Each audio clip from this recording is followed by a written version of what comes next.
మనకు ఒక గుండెకాయ లెక్క ఉంటాడు. ఒక క్యూనీసుల్నే ఉండి మన కోసం ఇంత ప్రయత్నాలు చేస్తాడు.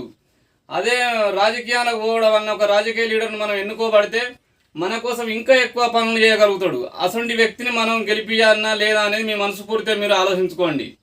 ఈ వీడియో నేను చేసుడు కారణం ఎందుకంటే ఓటర్లు చాలా మట్టుకు ఏమనుకుంటారంటే నేను ఓటు వేయకపోతే ఏమవుతుంది అని అనుకుంటారు.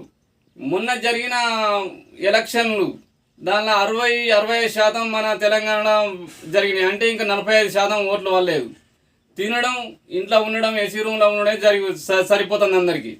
అవన్నీ దృష్టిలో పెట్టుకొని తప్పకుండా ఓట్లు వేసే ప్రయత్నం చేయాలి. అందరు ఏమనుకుంటారు అంటే ఇప్పుడు మొదటి ఓట్లు వేయాలి, మొదటి అంకె మాత్రమే దృష్టిలో పెట్టుకోవాలి. ఈ ఓటు వేరే వాళ్ళకు నేను వేసి రెండోది మళ్ళా నాకు వేస్తే సరిపోతుంది కదా, ఇట్లా నేను ఒక ఓటు వేస్తాను కదా అని అనుకోవద్దు.